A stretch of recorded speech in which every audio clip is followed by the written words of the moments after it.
We are so lucky to have the amazing dancer Kenneth Tharp joining us today. It has been just such a joy to be communicating with him, to looking at his work, to thinking about all the amazing things he's done. He's got an OBE, as a MBE for services to dance, a CBE, thank you. Huge career of amazing education and choreography and directing of dance. I'm not going to go into his whole thing because when I was looking at it today, I was thinking that will take me the 15 minutes of his talk. But anyway, so thank you very much. We're so privileged to welcome Kenneth Tharp. Thank you, Jen. Thank you so much. It's a real delight to be here, especially as we were planning this for some time, weren't we? And we got thwarted, and here we are. I'm just going to put my stopwatch on so I keep an eye on my time. I started dancing at the age of 5, and I kept going. I was living in Scotland at the time, actually. I started in Glasgow, actually, when I was wee. I was not born in Glasgow. I was born in Croydon, but moved to Glasgow at the age of 9.5 weeks. So I started life with a Glaswegian accent. I was the only wee boy doing ballet. And then we moved to Cambridge when I was 7.5, and it took me 6 months to lose my Glaswegian accent. The last 2 words to go were "we" and "who's." I spent 25 years as a dance artist. I was a performer, and then I moved into choreography and teaching and directing before eventually moving into administration and running a dance organization for 9 and a bit years. My first 2 weeks as a professional dancer were not actually on stage. They were in a school in Havant in Hampshire doing a 2-week dance residency, working with young people. And I suppose why that's significant is it means right at the start of my career, I got the bug for teaching, but also, I could see firsthand the transformative impact of the arts, in this case dance, on a young person. And I would never pit academics against other stuff. But I think one of my observations is that I don't think that any young person can begin to discover the full range of qualities and attributes or discover themselves fully just sitting behind a desk. That's one of the reasons why I'm a school governor. I've been vice chair of a school governing body in South London for a while. And that's because of that early experience in my career. So throughout my career as a performer, I would talk frequently in schools, mainly secondary schools, but some primary, but also in top vocational dance schools and conservatoires. I even had a post as dance in residence at Queen's College, Cambridge for about 8 years, which was a brilliant place to be. Going into secondary schools, one of the things that happened time and time again was I would have teachers come up to me and they would, before the first session, and they would point out particular students as troublemakers, ones to keep an eye on. And the interesting thing was that time and time again, it was those very same students, but by the end of the project, by the time they were on stage, they were streets ahead of the others, and on stage they were the ones that you couldn't take your eyes off for all the right reasons. It was somehow as though they had found themselves through the medium of movement and dance. On another occasion, I was working with a group of 12-year-old boys in Suffolk. And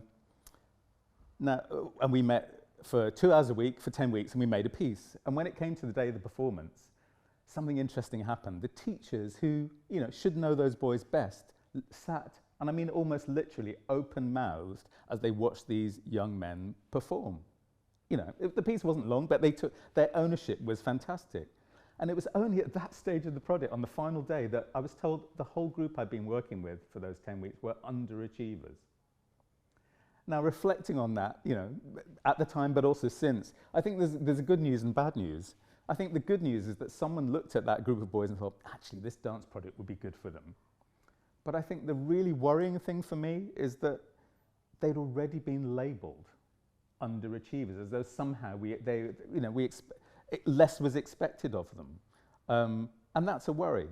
And so what I've seen dance do, is not only change and transform the individuals who take part, but actually transform the perceptions of them by the people around them. And I think that's important. In a second, I'm going to ask you to bring up my first slide. If you were to Google personal qualities not measured by testing, you might well come up with this list from Maria Montessori. It's the famous Italian educator. It is a list that includes a whole range of attributes, 23 in fact, and I don't know whether they're big enough for you to read, but they include things such as creativity, critical thinking, resilience, curiosity, endurance, reliability, civic mindedness, self-awareness, self-discipline, empathy, courage, resourcefulness, spontaneity, humour. Things that I would want for myself or anyone I cared about, things that I value, and like to think that some of you might value most, if not all of them too. Please hold that thought while I tell a parallel story. A group of 15-year-old boys are on stage in a school somewhere in Suffolk. They're performing a dance that they've been working on for 2 hours a week for 10 weeks with a professional dance artist. Most of the movement they've made up themselves. There is a pause of about 10 seconds between the two pieces of music. One dancer center stage continues to move in silence before the music joins him, except it doesn't. Another 10 seconds goes by and he's still moving and there's still no music. A panicked choreographer sitting in the audience nearly stands up and stops the performance, but holds off because throughout the weeks of the rehearsal, the one thing they've said to the dancers is no matter what happens on stage, you keep going. Other boys have now entered the stage. Eventually, after an agonizing 30 seconds, the music starts. But by now, the music and dance are so out of sync that the choreography nearly stands up again and to stop the performance. But they stop themselves. Now, the dance continues. It soon reaches a certain point where each dancer has a phrase of 8 counts in which they move downstage towards the audience, one after the other, in what we call canon. And when it comes to the last boy, he completes his 8 counts, and then he goes on to improvise for at least another 20 seconds. And it's movement we've never seen before. You know, he ducks, and he dives, and he wiggles, and he jumps over another boy, and then eventually he ends up downstage left, in exactly the right spot on stage, on exactly the right note of music, and things are now back in sync. The dance soon reaches its conclusion, and whilst the boys are taking a standing ovation, the helpless choreographer in the audience is in cardiac arrest. Well, small bit of poetic license there. Now, there are 3 important things about that story. One is, it is true. 2, if all the boys hadn't all kept going, the piece would have certainly ground to a halt. And if that one boy had just obediently stuck to the script, things could have still ended very messily. Instead, he trusted his intuition in the moment and found an immediate creative response. It reminds me of the late Sir Ken Robinson, who I knew and was a patron of the organisation I ran, who might have remarked, he demonstrated that creativity is a great way of breaking the rules without ending up in detention. Returning to our list of personal attributes not measured by testing. Oh, and by the way, the choreographer, it was me, in case you hadn't guessed. In which school lesson could a young student demonstrate so clearly at least half of those the things on that list within the space of 30 seconds? For me, that's exactly what that young man was doing in that moment. And that, for me, whenever I think about the value of what we do as artists with young people, it's because we awaken things like that. That was no longer about me. That was about him in that moment, feeling powered to make a creative choice. And he saved the day.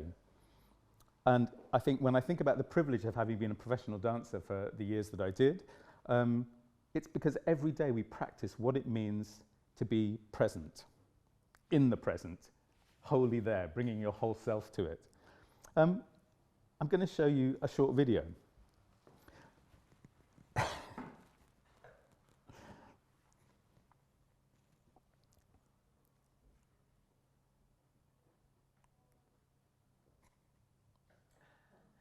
So, there are times clearly when we could all do with greater awareness, and things like mobile phones, whilst we all use them, they can have an impact. And maybe later on in the workshop, if I have time, I'll teach you maybe a very simple exercise about how you could teach the notion of peripheral vision to a 5-year-old, somebody who probably can't even say the word. Sometimes we can fail to notice the most obvious things around us. We risk becoming annoyance or even danger to those around us. And how ironic, in an age when we're constantly connected through technology, we're at risk of neglecting the connective power of this beautiful super instrument. Dancing develops not only self-awareness, but a wordless empathy with others, spatial and kinesthetic awareness, how to tune into someone right on the edge of your peripheral vision, how to walk with grace, with consciousness. The musician or singer learns to trust to play or sing, learns to play or sing, but most crucially, they learn the art of listening. They learn how to be part of a cohesive whole, whilst at the same time following their own musical line. Music, like dance, is movement, it's energy, it's vibration.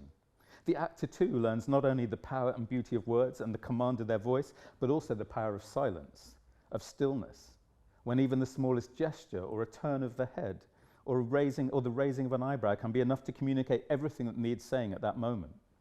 We all too easily ignore the fact that we are embodied beings. And when we allow ourselves casually to use well-trod phrases such as mind over matter, we talk as though the body was somehow some untrustworthy distraction that needs taming by the intellect. We are both mind and matter, and what matters to me is the interplay between them as part of one single, unified entity. Andrew Storr, in his book Music and the Mind, attests to the fact that movement stimulates creativity. You know, and if you wanted to drive a car, it would make no sense if you just to learn about the mechanics of the car and not how to drive it safely on the road. Or in biology, where you learn about the systems of a body, of how the body works, but not to walk properly or to have spatial and kinesthetic awareness. So I think if we want to help young people to tune in, if we help a young person to tune in, they'll begin to recognize through their own direct experience the innate intelligence that resides in every cell of their body. Which is why I agree with the late Sir Robert Cohan, who was my guru, when he says dance education is an education for living. It's why I believe all schools should be STEAM schools. It's why I think no one should become prime minister without having danced. It's why I'm constantly reminded of the words of the Nigerian writer Ben Okri when he wrote, "We began before words and we will end beyond them." And it's why two of my favourite words are those from the English writer E.M. Forster in his novel Howard's End, "Only connect." So in preparing young people for their future, I think we'll have failed in our duty as educators unless we can harness the power of creativity to nurture in them the many skills and attributes that will in turn set every young person on course to realise their fullest human potential. So instead of testing young people to death, we should be helping them to connect. I think I want to maybe just say one of the privileges of being a dance artist for the years that I was also that I met the most amazing people. And I think this is an anonymous phrase, but whoever said it, I think, was very wise when they say that every contact leaves a trace. And one of the amazing things about dance experiences, look, there are plenty of books written about dance, but the art of dancing is something that is very human. That knowledge is passed on from person to person in the dance studio. And one remembers, not always, mostly with affection, but one remembers very clearly how that has been passed on to you. And it's very, very personal. And it just goes from generation to generation. And the nearest equivalent I could think of in everyday life is, with my Yoruba West Nigerian heritage, the West African griots, who embody, family histories, and they will sing it with the talking drum and with their voice. They carry that knowledge inside them. And I think I will end maybe just this part of the session with a quote from a book by Tom Robbins called Another Roadside Attraction. And the short quote is, "While strolling through her cactus gardens one warmish June morning, Amanda came upon an old Navajo man painting pictures in the sand. What is the function of the artist? Amanda demanded of the talented trespasser. The function of the artist, the Navajo answered, is to provide what life does not." Thank you very much.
Hands up if you think you know what we're doing.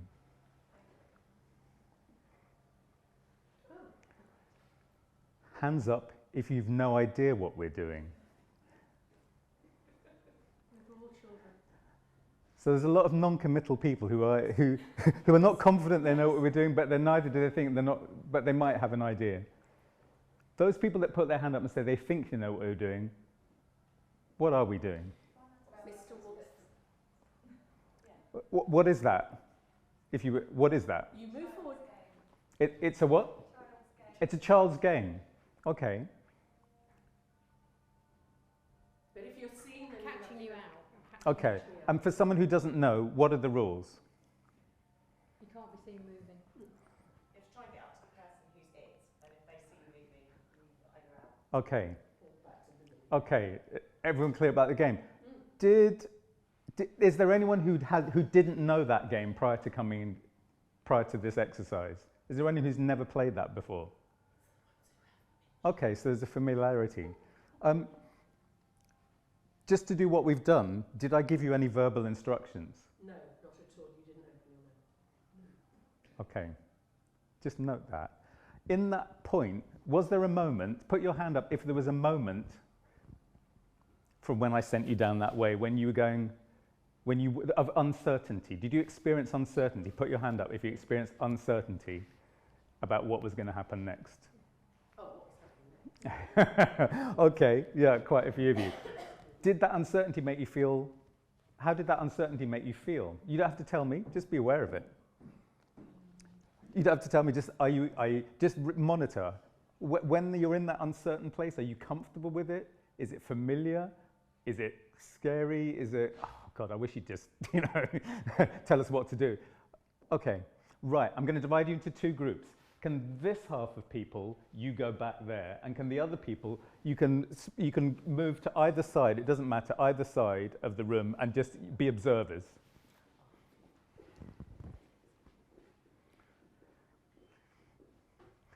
Now, you're going to do the game again. The people who, it doesn't seem to be a very even group. We've even got more people watching than doing. So can we be like half and half? Okay, and could you come into the doers, please, Elaine, birthday girl? So I'm going to swap in a minute. Okay, this time you're going to do exactly the same thing, but you're going to choose somewhere to place your hands, wherever you want. You're just going to choose somewhere on your body or in the air to place your hands, but you're going to do the same thing. Those people aside, just clear the space. All the time? Just choose somewhere to place them and keep them there. Yes, you don't keep moving. Yeah, and people watching, I just want you to watch. I just want you to observe. Oh, who wants to replace me? Could you replace me? Thank you. And go.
Okay.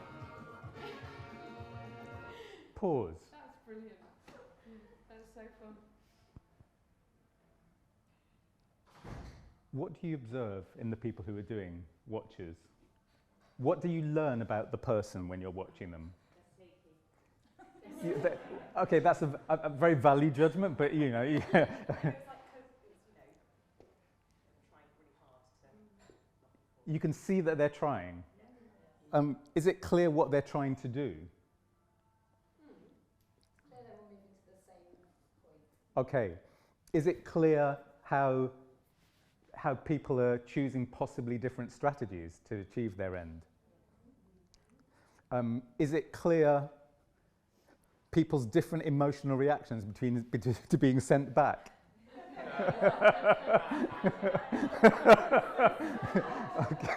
Okay. Hold those thoughts. Let's swap. Watchers watch, the others do. The difference from when you did it is that we now know what we're doing. When you started it, we didn't. Indeed. Yeah, so it's more adventurous. People who are about to do now, you're going to do the same thing, except you're going to link arms with a partner. So if one of you if one of you gets sent back, you both get sent back.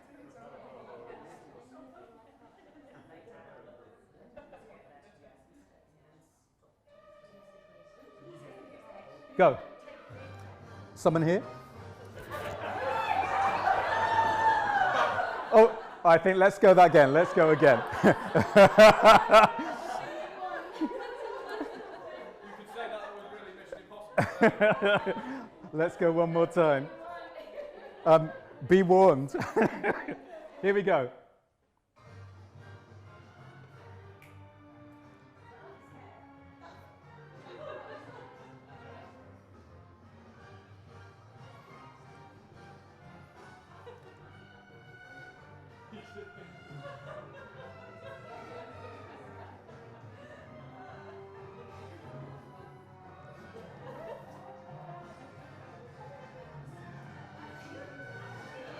Well, the music's going to run out soon.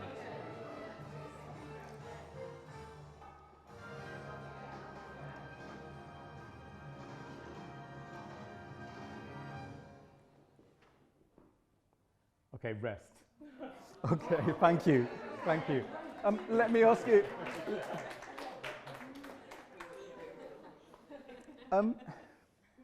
Did anyone... Okay, let me ask something. Did you watch...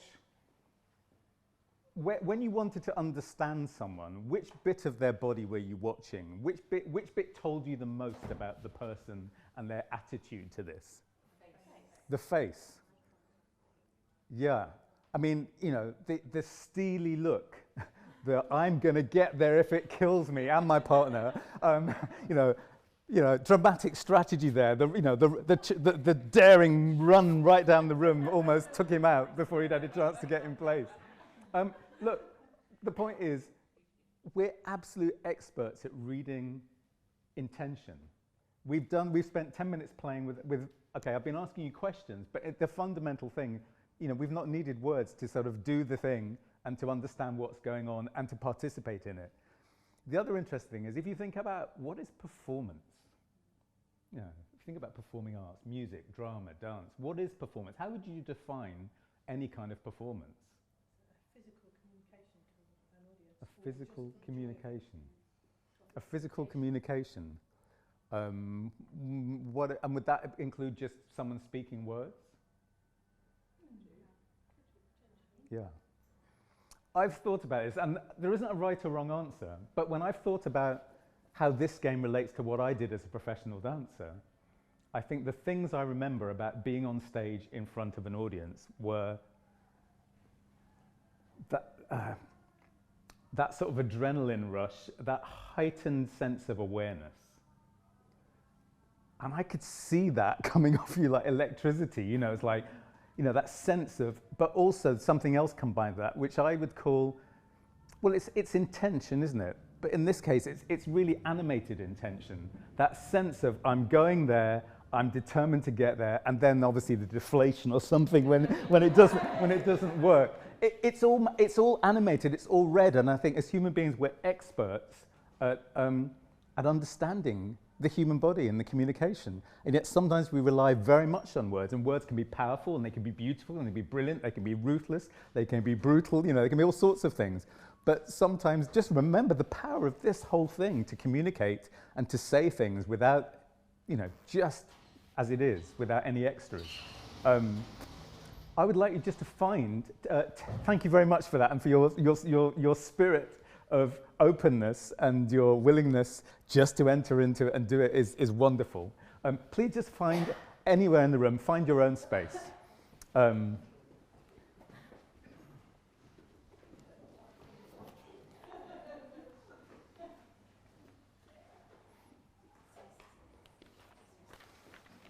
And I suppose there's one other element that I think maybe is key to performance, which is at least a good performance, which is bringing your whole self to it. There was a choreographer I worked with at the very start of my career called Janet Smith. She had her own company, and then she later went on to run Scottish Dance Theatre, and she also was director of the Northern School of Contemporary Dance for some years. I remember her doing a workshop with some dancers, and she said, you know, some of you look like you've left part of yourself at home in a drawer. You know, I actually want you to have the courage to bring everything into this room. And that can be interesting, can't it? Because sometimes, you know, we're expected to leave all our personal problems at the studio door and not bring that baggage in. And yet, other times, choreographers want us to be totally authentic, you know, human beings. And so there's almost, sometimes there are contradictions there, aren't there, in what we expect and demand of people. By the way, one thing I forgot to tell you in that story, well look, Kirsty and I found out when we were just chatting in the break, that the story I told you about the boys where the music stopped, that was actually, they were boys at her school, and which was called Upper Corner, is that right? Yeah, great. Yeah, great Upper Corner, yeah. So that was the interesting, but the thing I forgot to tell you about the story was, one bit's particularly relevant. The first is not so, but I will share it with you. That particular boy, apparently he came from a broken home, so much so that I think he and his twin sister had actually legally, I don't know what the term for it is, the word, but had legally sort of separated from their parents. So he had a very challenging life. The second thing is I knew he wanted to join, this is the most relevant, but he wanted to join the army. And I remember reflecting after and thinking, well, if I was going to be, you know, a soldier led into hostile conditions, which kind of person would I want leading me? The person who, faced with unexpected, you know, challenge, is flicking through the manual, desperately defining the page that says, you know, what to do in the event of X and can't find it, or the person who just trusts their instincts and maybe without words just goes and everyone follows. I know which person I'd feel safer with. So there's something, isn't there, about trusting, and sometimes the intellect can get in the way, and sometimes our body knows. You know, you talk about firemen who I've seen this person speak. There was a fireman who, in a particular situation, everything logically was saying this is safe, but something in his subconscious went, I need to get the men out. And he got them out, and just after that happened, a big fireball. He knew some wisdom, you know, stuff that he'd processed in his brain that was there as knowledge. He just kind of trusted his instinct. He knew. Blah. Right. In your own space, look, there's a big gaping hole here. Please just find a space so you've got enough space. You can be facing any direction. You don't have to face me. And I would just like you for a minute, just gently close your eyes. And as you do that, I just want you to think about the first letter of your first name. And I just want you to see it in your mind's eye. And then I want you to imagine yourself picking up a paintbrush or a pencil or a pen or whatever your preferred instrument is. Imagine yourself just picking that up without doing it yet. But imagine yourself picking that up and making that mark in the space, in the air, in front of you.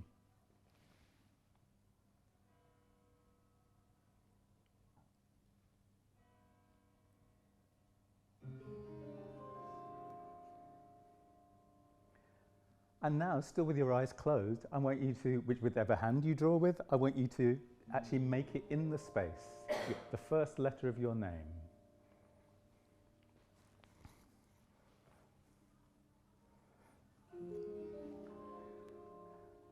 And you can either keep your eyes closed or you can keep them open, but as you do it this time, imagine that as you make that gesture in space, it leaves a solid object in the shape of your letter in the space, hanging there.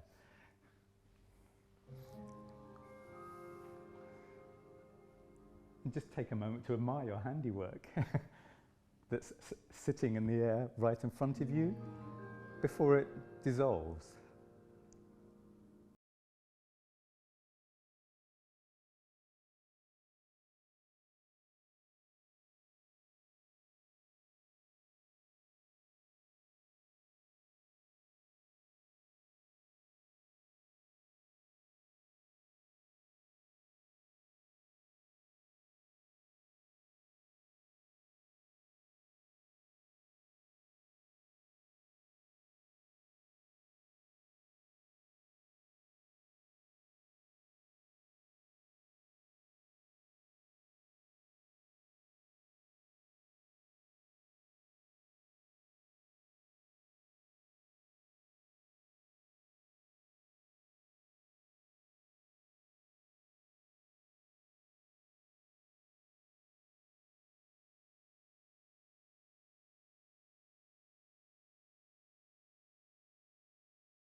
slightly different approach to Susan in the sense that Susan gave you an idea and then gave you 30 minutes to do it.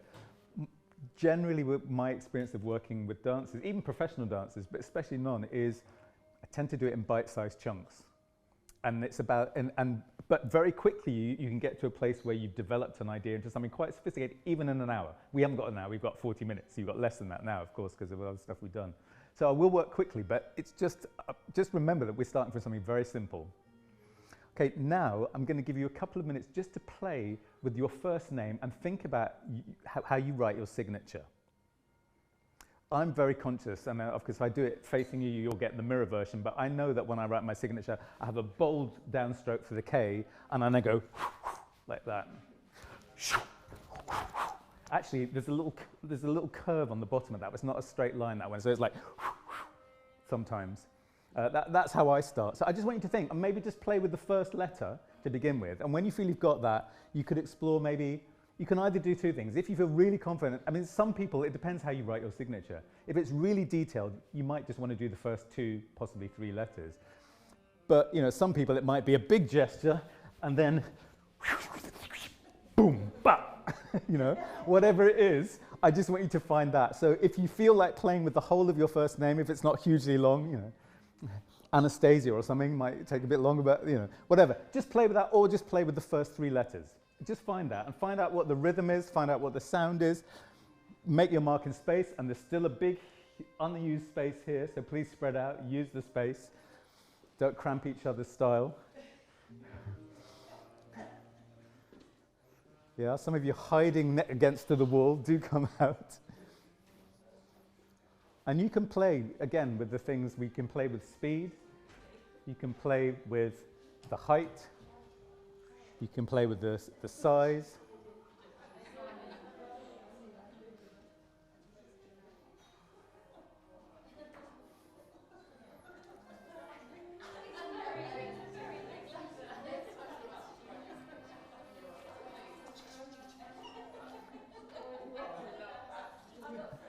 And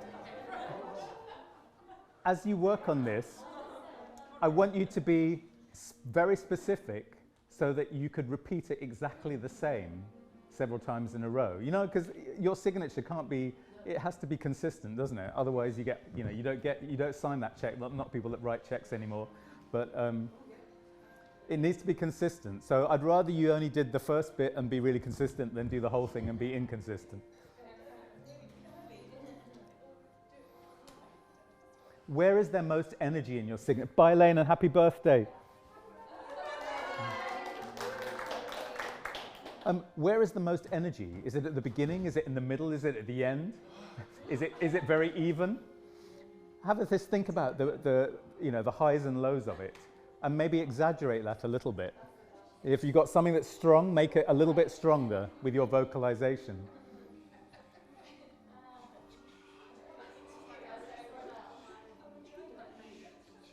I'm going to give you just one more minute, just to feel comfortable with the beginning of your signature.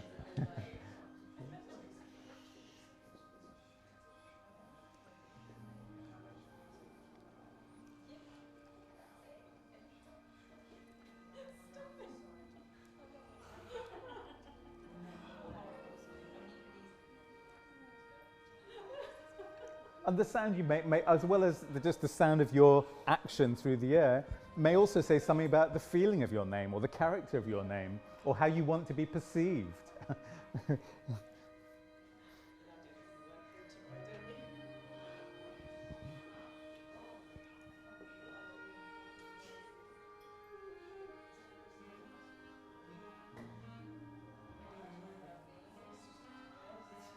Okay, and rest. Good. So let's just work without needing to move where we are. Let's just all these people this side of my arms. Let's just have a look at yours all together. Yeah. Maybe just do it 3 times. Yeah. And then when you finish, start in stillness and end in stillness. Yeah. Ready? Go. I want to hear that sound.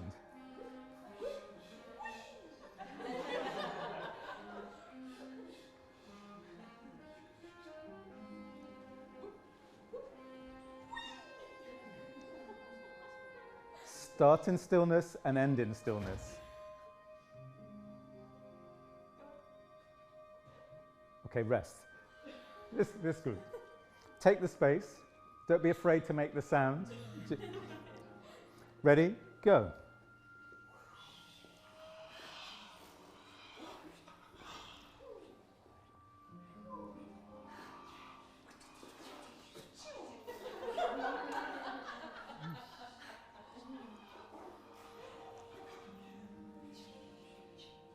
Start in stillness and end in stillness. Rest.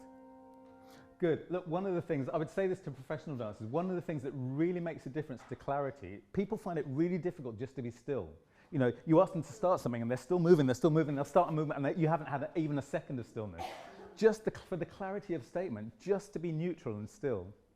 So that whatever you do next, it reads. Yeah?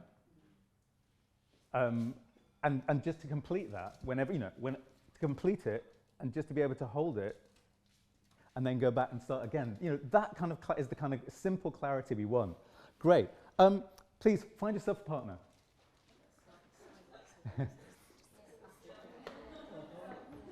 And if we're uneven, we can have a 3. Great. Fantastic. Now, this is where the consistency comes in. I want you to teach each other your first letter. Your first letter, so that you can do it in unison.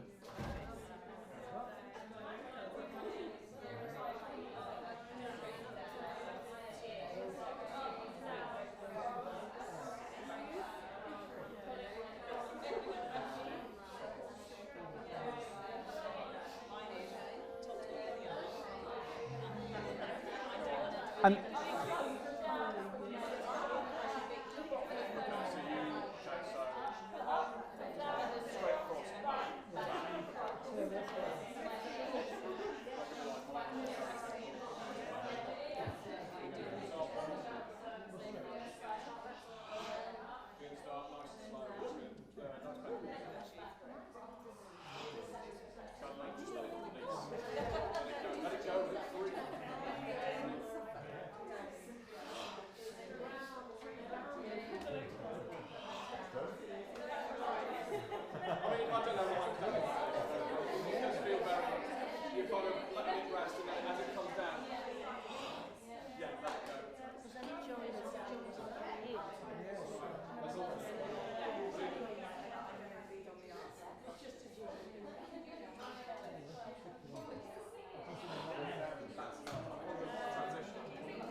okay, you should be nearly there.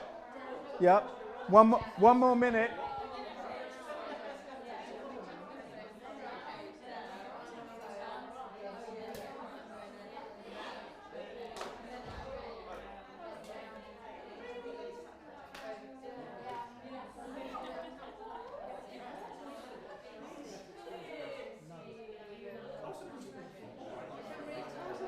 Can I just pause for a second? Okay, just listen for 1 second. I'm hoping that you're nearly there with we've only asked for 2 letters. Use the sound to help teach it. Don't just explain. You don't need all those words. Use the sound, demonstrate. That's much easier for someone to latch onto, And if they've not quite got the gesture right, at least they've got the energy bit right, yeah? Yeah, so use the sound to teach it. Yeah. I'll give you 2 more minutes, yeah? But really, be bold.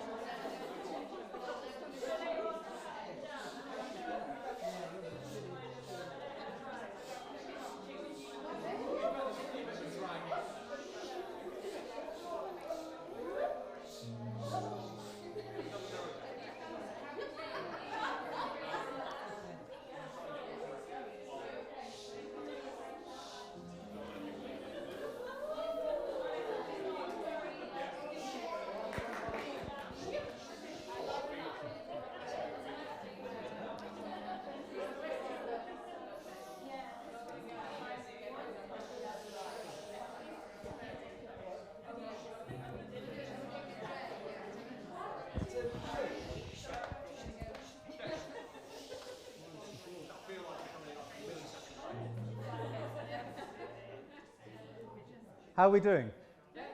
Yeah? It looks like we're getting there. Okay. Let's just have a quick look.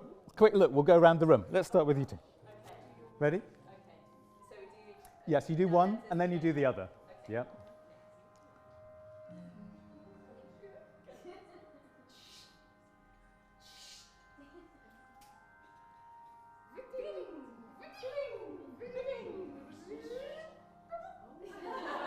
Okay, interesting. I know you're using different hands on that last one. Okay, let's go. These two. Yep, ready? And go. I'm not hearing the sound. Well, we did it exactly at the end. We'll do that again. Are we doing yours or mine? Okay.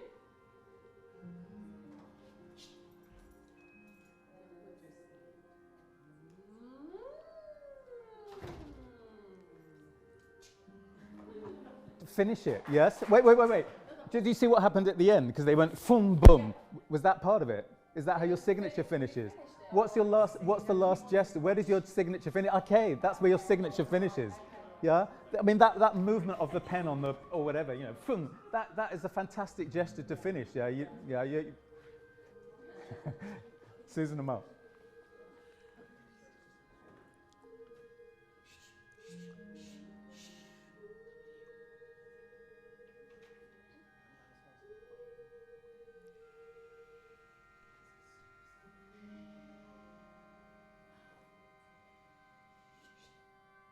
Okay, good, excellent.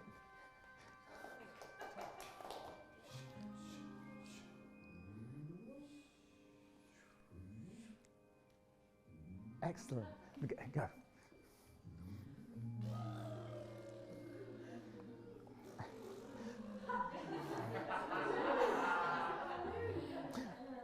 Yes.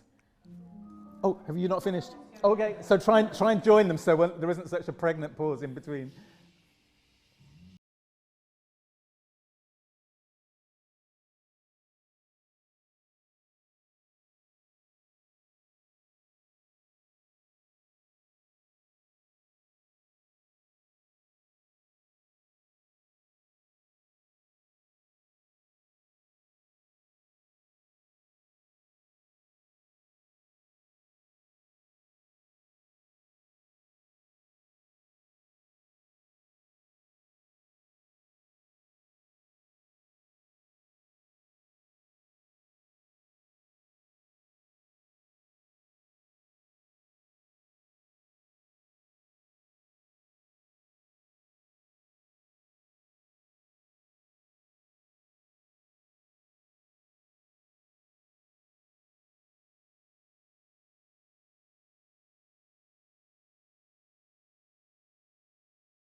I remember when I was working with some dancers at the Royal Ballet School and I asked them to do the same exercise just with their torso, with their eyes closed. They never closed their eyes. They're always using a mirror as a reference point. And so just closing their eyes was already, you could feel the nervousness. And then being asked to do it with their torso, once they got over the initial surprise, it was amazing. And I remember showing this, just a short video clip to the assistant director of the school afterwards, and he saw one boy, and the way he was just moving that body, he said, I've never seen him move with that freedom. You know, and it sounds like such an obvious thing to say, but, you know, don't lose the joy of it. I mean, because if you're doing this with kids, I mean, kids just, they you know, if they don't do it, they won't do it. But I mean, you know, we're so busy judging ourselves, aren't we? Trying to, or worrying whether we're judging ourselves, and often we're more ruthless than anyone else is. So actually, you know, just enjoy the exploration. You know, put that judgment away. It's lethal, it's ruthless, and it stops us experiencing the fullness of that. Okay, I would like you I mean, we're going to have to go incredibly quickly, but I'd like you to each do the same in your groups. Is that you're going to repeat each one twice. So the first time, as you've done it, the second time, use different parts of your body. And on this, so you can be different individuals at that point. And then the third time, you go back to being in unison. But on this third time that you do it, I want you to use any of the tools at your disposal to make it different to the first time. It could be size, it could be speed, fast or slow. It could be fast and slow. You know, some people have a slow bit and then they have a quick bit at the end. But I want you to make that, you know, you can use those kind of dynamics. You could even think about your letter moving from one plane to tipping it. What happens if you tip it and you're drawing your letters horizontally or at an angle? Yeah, so first you're doing 3 times. Your 2 letters, first time, then using different body parts individually, and then coordinating on your last one, again in unison, making some dynamic choice about size, level, dynamic, whatever you want. Yeah, so you keep our interest. Yeah? I'll give you a few minutes just to play with that.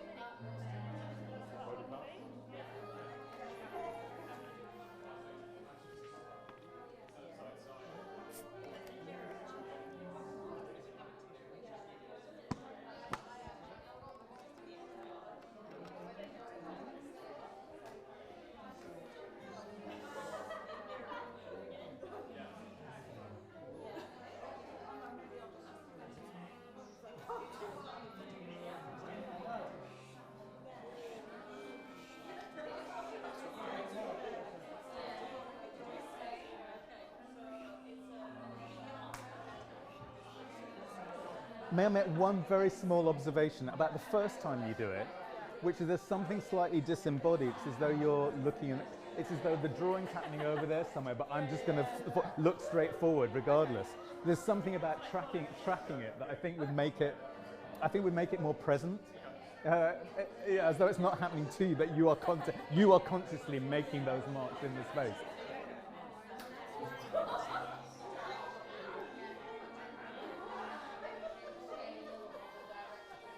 Makes such a difference. It really does. Yeah, yeah.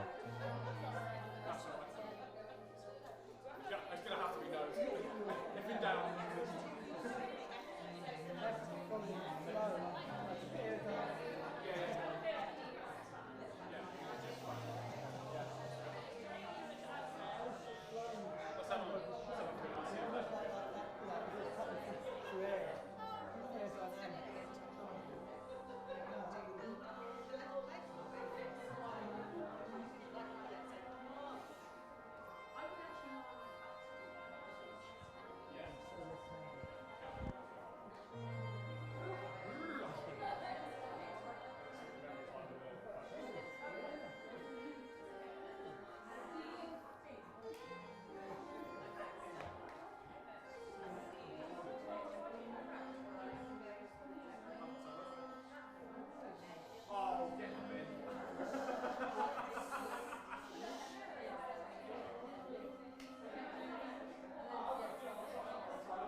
Do you know what time I started?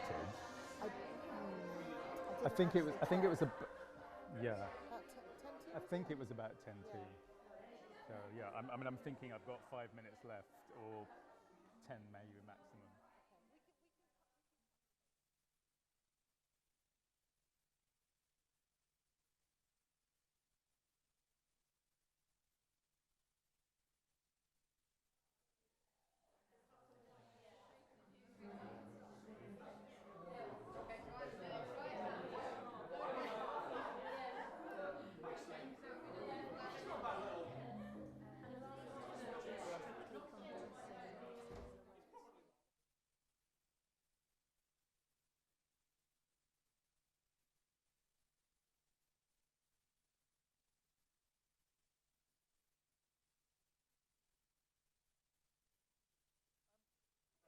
I was just about to say dancers. Well, you are, but you are. So I will. I was about to, so I will say dancers. Just use the next minute just to do a rehearsal. Look, look. There's no point in getting performance nerves over something because we're going to be gone in 5 minutes. So I mean, just enjoy it. But just to have that sense of being able to go through it. Just go through it.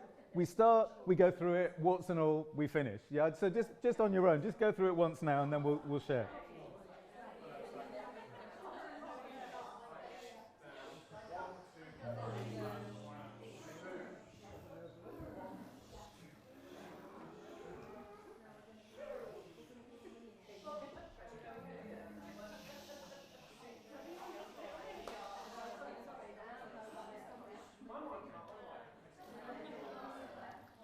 Nah, keep it up, keep it up.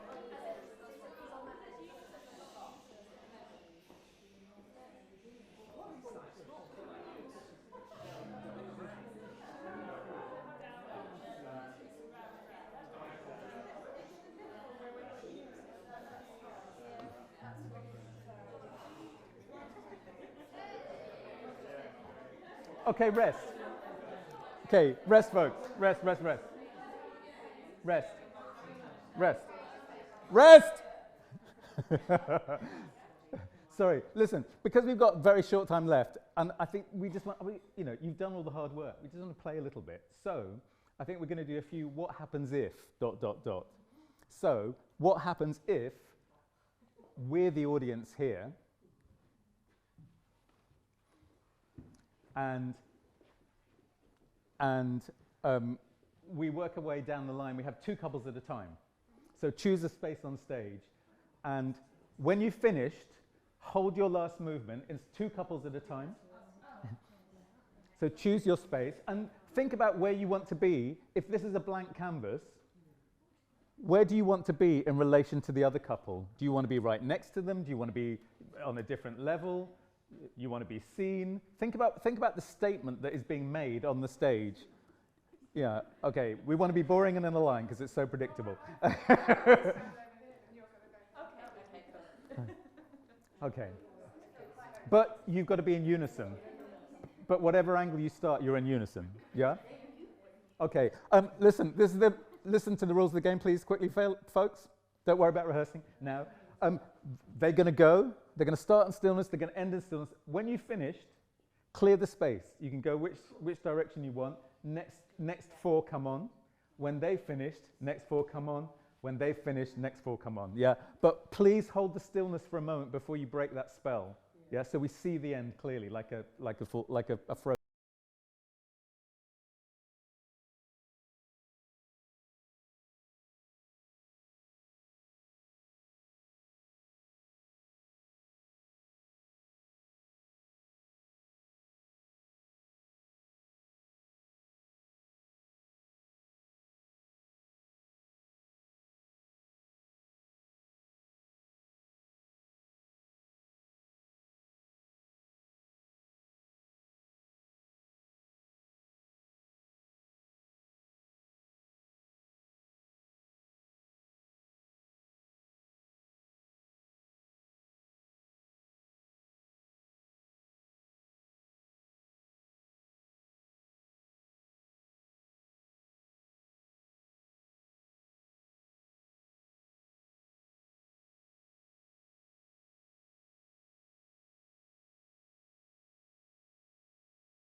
Yeah, so just be able to follow them on. Next group, go.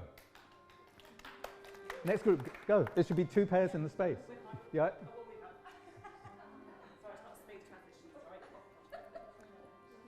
sorry. And listen, just when you come to space, please just be aware. I want you, I don't think you're using the full range of your thoughtful creativity, which is where you position yourself in the space in relation to the other couple makes a statement. If you were on a paper, you can put 2 dots like that. That's one statement. You can put 2 dots like that. You can put 2 dots like that. Foreground, background, proximity, distance. What I felt, what we were having to do as audience in the last one, I felt like I was playing tennis match, looking between both couples, because we're so close. If we were more distant, it would have been less as a problem. So, let's see what this delivers us. Ready? Start in stillness, end in stillness.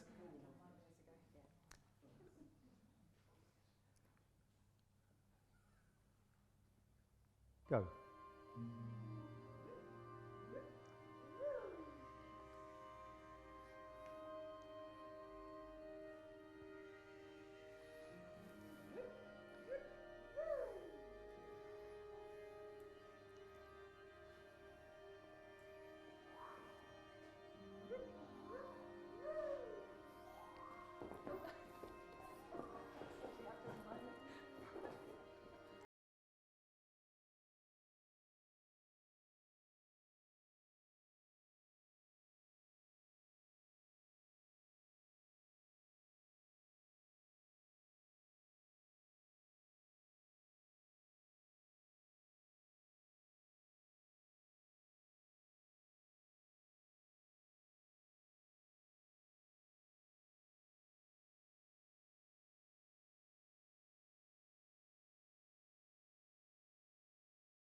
Fantastic. There are so many things we could do from this point. We don't have time, but I would like us to do one last run of it this time. And I don't want to be saying go, and I don't want to be saying tell you when to enter and leave. Use your peripheral vision. Okay, that's what we didn't do. Peripheral vision. Okay, you want to teach peripheral vision to a 5-year-old. So our peripheral. So this is how you teach peripheral vision. Imagine you are on the television. You're at a close-up shot. You're looking straight into camera, so you can't move out of camera this way. You're close, the camera's close.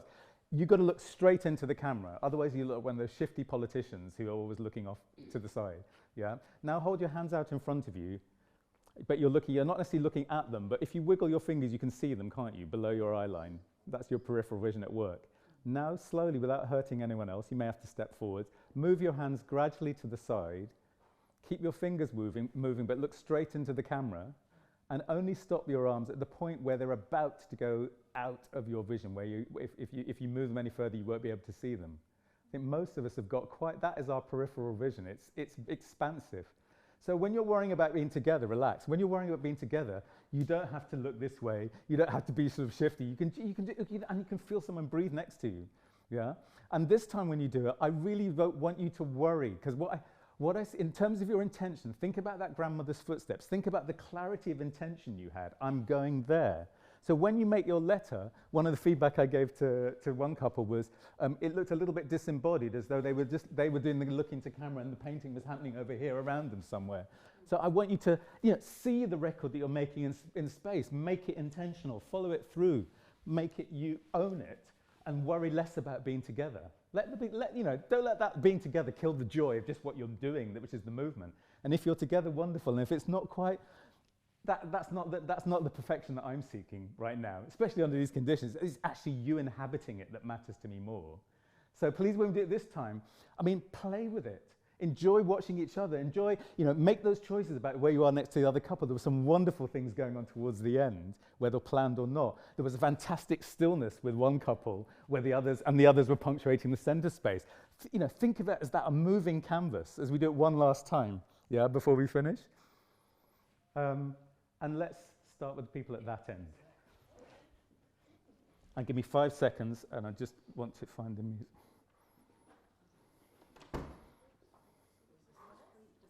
Hold on.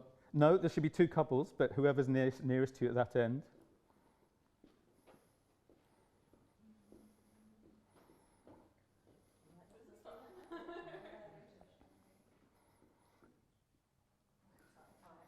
Okay, give me 1 second. Oh, God. Sorry. Oh, sorry.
Okay, listen, well done, relax.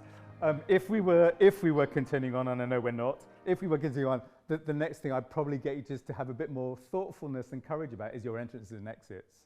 So that how you enter that space is crucial and is another choice, isn't it? But we don't have time. Look, you've been brilliant. Can I just tell you what the online... Oh, please. Hello, online people. What they've said. So they have just said the development is incredible. It's great to watch from such a simple idea. There's so much expression. They're getting so much freer the more they develop their ideas. And there was one more about noticing the creative process rather than the product. It's the creativity. Process. Yeah. I mean, What did who say? Kenya. She just left. She said, it's been a fun evening, but I must leave. oh. Thank you, everyone who's joined online, and thank you for your They can't your see lovely. you there. Hang on, let me just put my camera back on. It's okay. They were looking at you that way. Okay. Thank you, everyone who's joined online, and thank you for your wonderful comments just now. I think they've done absolutely amazingly, and I think part of what I want to demonstrate is you can start with a very, very simple idea. It is just about making that trace in the space, and whether you're, and then using other elements. You could make those phrases longer. You've got enough material between you for a whole dance if you started teaching each other. You could have bigger groups moving in unison. You could, I think there are so many different choices you could make. But I mean, what you've done in 45 minutes is amazing. And not just what you've done, but the way in which you've entered into it with real courage. And I'd say, if you want your students to enter in with the right spirit, I suppose we have to be capable of demonstrating that I'm going to make a fool of myself vulnerability ourselves, because if we don't embody it, it's hard for them. So, and when you make those gestures in space and the sounds, if you're at all feeling, this feels a bit uncomfortable, I feel stupid, it somehow actually it probably does end up being stupid because people aren't convinced. Whereas if you make that sound, whatever it is, people go with it because you deliver it with such conviction.